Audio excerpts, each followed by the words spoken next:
तो hello class. I hope आप लोग बिजनेस स्टडी का पेपर बहुत अच्छे से दे के आए होंगे। सो अब हमारा जो नेक्स्ट टारगेट है आपको पता ही है क्या है, अकाउंट है। तो अगर चैनल पर नए हो सबसे पहले सब्सक्राइब कर लो, और अगर पहले से ही हो तो भाई साहब लाइक और शेयर कर दो, ठीक है। तो चलिए अब आज स्टार्ट करते हैं अपना थंबनेल वाला, जो आपने थंबनेल में देखा कि 14 से 15-20 टॉपिक ऐसे आज मैं आपको बताने वाला हूँ। 15 मैंने लिखे हैं, पर अगर हो सकेगा तो मैं ज़्यादा ही बता दूंगा या फिर उससे कम भी हो सकता है। पर मैंने इसको कॉपी में लिख लिया है क्या ऐसे टॉपिक्स हैं, और प्रीवियस ईयर का मैंने निकाला है कि कितने क्वेश्चन कहाँ से बने हैं, ठीक है। वो चीज़ें और कुछ मैंने वीडियो में भी देखी है, हो सकता है आपने वो वीडियो ना देखी हो, तो इसलिए मैं अपनी वीडियो में आपको बता दे रहा हूँ कि ये टॉपिक्स आप ज़रूर करके जाना, ठीक है। ये टॉपिक्स आप कर लोगे तो आपका मतलब बहुत बहुत ज़्यादा मदद हो जाएगी। कम से कम 17-18 नंबर आराम से आ जाएंगे। 17 तो आ जाएंगे अगर आपने ये सारे टॉपिक कर लिए क्लियर से। 70 नंबर, ठीक है। मैं आपको यहाँ पे टॉपर स्ट्रेटजी नहीं बताने आया हूँ कि 100 में से 100 कैसे लाएं, 80 में से 80 कैसे लाएं। यहाँ पे बात की जा रही है 60 to 70 नंबर कैसे ला लिया जाए, ये 14 से 15 टॉपिक्स पढ़कर, जिससे आपके मतलब फेल होने का चांस खत्म हो जाए और अच्छे मार्क्स आ जाएँ, बस इतना ही है, ठीक है। तो चलिए स्टार्ट करते हैं।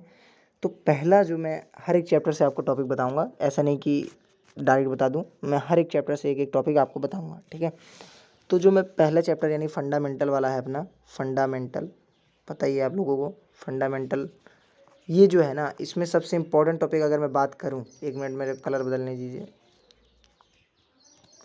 अगर मैं इसमें सबसे इम्पोर्टेंट की बात करूं तो इसमें सबसे इम्पोर्टेंट जो है वो P&L अप्रोप्रिएशन अकाउंट, इसके बारे में आप जरूर पढ़ के जाना। और ये लॉन्ग क्वेश्चन बन सकता है या फिर एमसीक्यू में भी बन सकते हैं कि इंटरेस्ट ऑन कैपिटल बताओ या फिर इंटरेस्ट ऑन ड्राइंग, ठीक है। इसमें डीड के बारे में आपको पढ़ के जाना है, डीड के बारे में, और इंटरेस्ट ऑन ड्राइंग आईओडी के बारे में पढ़ के जाना है, ठीक है। ये आने का बहुत ज़्यादा चांस है। P&L अकाउंट पढ़ लोगे आपको सब पता चल जाएगा। उसके बाद कमीशन निकालने का इसी में होता है, कमीशन निकालने का, वो भी आप पढ़ के जाना। पढ़ के क्या मतलब, सॉल्व करके जाना।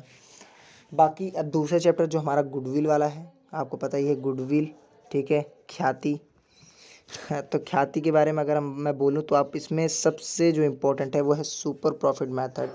3 से 4 मेथड हैं, आपको पता है। सुपर वाला जो मेथड है, सुपर प्रॉफिट मेथड वाला, वो आप ज़रूर से पढ़ के जाना। सुपर प्रॉफिट मेथड और एवरेज प्रॉफिट, अगर आप एवरेज पढ़ लोगे, जैसे एवरेज में क्या है मैं आपको बताता हूँ। एवरेज में 1 2 3 दिया है, इन तीनों को जोड़कर 3 से भाग कर दो, तो 3 तो 5, 1 6, 6/3, तो 3 दूना 6, ये आ गया आपका एवरेज प्रॉफिट। अब इसमें बोलेगा गुडविल, तो गुडविल का बेसिस ईयर दिया होगा, उससे मल्टीप्लाई कर दोगे तो आपका गुडविल आ जाएगा, आपको पता है। फिर सुपर प्रॉफिट मेथड में पहले हमें एवरेज और नॉर्मल से, मतलब सुपर में हमें एवरेज और माइनस नॉर्मल करके तब हमारा सुपर प्रॉफिट मेथड आता है, मतलब आंसर आता है, तो उससे गुडविल निकालते हैं। तो वो आप पढ़ के जाना, और हो सके अगर आपके पास टाइम है, आपके अंदर मतलब क्षमता है, तो आप कैपिटलाइजेशन मेथड वाला भी पढ़ लेना, क्योंकि उसका भी आने का चांस है। पर एवरेज नहीं आएगा, एवरेज आएगा तो 1 नंबर 2 नंबर में ऐसे आ जाए, पर वैसे नहीं आएगा, एवरेज सुपर प्रॉफिट मेथड ही आएगा। अब हम बात करते हैं तीसरे चैप्टर की, अपना change in PSR, change in PSR। तो इसमें से अगर देखें तो इसमें सबसे इम्पोर्टेंट जो टॉपिक है वो है revaluation account, revaluation account. And इसमें एक और टॉपिक अगर मैं बोलूँ तो आप इसमें ओल्ड प्रॉफिट रेशो, आपको पता होगा ओल्ड रेशो और न्यू रेशो निकालने के लिए, ओल्ड रेशो से न्यू रेशो निकालने के लिए, तो इसमें आप एक चीज़ याद रख लेना, सन सन, ठीक है। सेक्रीफाइस रेशो निकालने के लिए बोल देगा तो आपको ओल्ड रेशो में से न्यू रेशो को माइनस कर देना है, तो आपका सेक्रीफाइस रेशो आ जाएगा। अगर आपको बोलेगा कि न्यू रेशो निकालो, मतलब गेनिंग रेशो निकालो, तो आपको ऐसे GON, गेनिंग रेशो निकालने के लिए क्या करते हैं बताइए। अब इसमें ओल्ड में से न्यू माइनस किए तो इसमें न्यू में से ओल्ड माइनस कर देंगे, तो हमारा क्या हो जाएगा, गेनिंग रेशो आ जाएगा। तो ये है इसका फॉर्मूला, कुछ कुछ मैं बता भी दे रहा हूँ, ठीक है। उसके बाद एडमिशन, अब हमारा जो चैप्टर है, कलर बदल लेता हूँ एक बार, एडमिशन, एडमिशन, एडमिशन वाला चैप्टर जो हमारा है, जो सबसे टफ भी है, मैं तो मानता हूँ इसको, ठीक है। एडमिशन थोड़ा लेंथी भी है ये। तो एडमिशन में जो है ना, सबसे इंपॉर्टेंट अगर मैं बात बोल के जाऊँ आपको, इस बार पेपर में आने वाला हिडन गुडविल, हिडन गुडविल के बारे में पढ़ के जाना। Hidden goodwill is the most important topic this chapter, ठीक है। हिडन गुडविल आप पढ़ के जाना।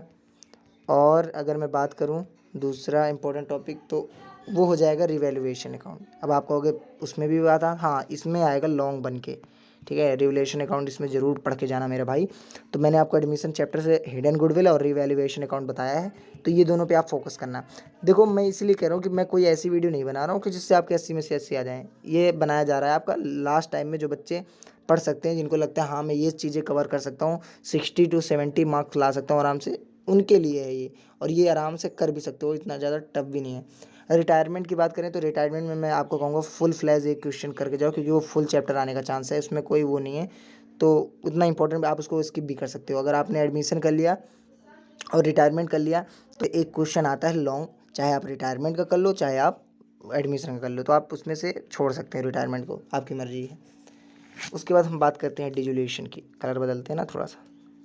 अब बात करेंगे डिजुलेशन, बहुत इजी चैप्टर, ठीक है। डिजोल्यूशन, इसमें क्या होता है थोड़ा सा मैं आपको बता ही देता हूँ, जिससे आपको एक मतलब इमेज बन जाए। वैसे आपको पता ही होगा, पर डिसोल्यूशन क्या है, इसमें जो फर्म मतलब अपनी कंपनी को बेचती है तो सारे एसेट्स वगैरह बेच के लायबिलिटी को पे करती है, ये आपको पता होगा।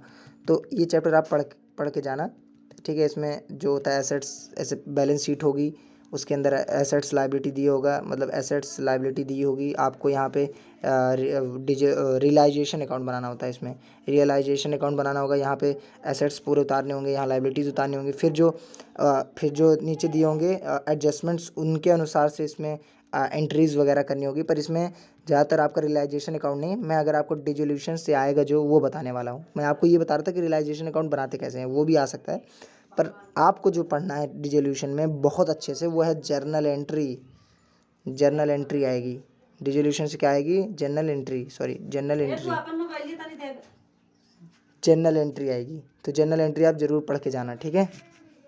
उसके बाद आपको एक बात और बोल दूं कि शेयर, इशू ऑफ शेयर वाले में, इशू ऑफ शेयर वाले में आप एक काम करना, ये पढ़ के जाना, क्या कहते हैं इसे, other than cash. Other than cash most important topic, other than cash. Other than cash इतना इंपॉर्टेंट है कि इससे मतलब क्वेश्चन बनेगा ही बनेगा। और इसमें फोर फीटेड जो वाला टॉपिक है, और री इशू वाला टॉपिक है, री इशू, ठीक है। फोर फीटेड एंड री इशू, ये भी आप पढ़ के जाना, ठीक है। ये जो मैं बता रहा हूँ आप लिख लो कहीं कॉपी में, यही टॉपिक जाके देख के पढ़ लो। आप कहोगे इतना बताते ही चले जा रहे हो सर, इतने दिन में कैसे कवर होगा, आराम से कवर हो जाएगा अगर पहले पढ़े होगे तो। अब जो बच्चा अभी आया है, मतलब जिसने पहले अकाउंट्स को देखा तक नहीं, नज़र किताब कैसी होती है, तो वो नहीं कर पाएगा। अब चाहे वो भले अब वो तो नकल के बेस पे तो चला जाए, या फिर वो अपने मतलब हिम्मत पे चला जाए, वो बात अलग है। पर अभी 4 दिन में वो बच्चा सिलेबस अच्छे से नहीं कर सकता। मेरे ख्याल से 30-40 नंबर भले ही ला ले, मतलब पास होने के अनुसार, और बाकी मेरे हिसाब से वो नहीं कर सकता 60 से 70 नंबर या 80 नंबर का अप्रोच, ठीक है। तो इसलिए मेरा मानना है कि अभी जो बच्चे पढ़े हैं थोड़ा सा, उनके लिए है ये सिस्टम, ठीक है। तो आप इसको देखो, और जो नहीं भी पढ़े हैं अगर वो देख रहे हैं तो इसको नोट करें।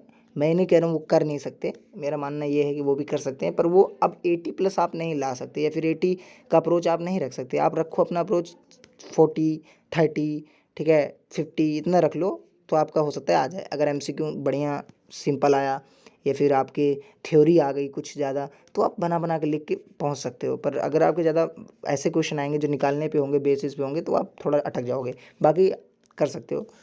चलिए, तो इसमें मैंने 2 टॉपिक बताया इस वाले में, एक तो आपका reissue and other than cash. उसके बाद डिवेंचर की बात करेंगे, डिवेंचर वाले चैप्टर की मैं बात करूँगा। तो भैया डिवेंचर वाले चैप्टर का सबसे इंपॉर्टेंट जो टॉपिक है वो अदर देन कैश ही है।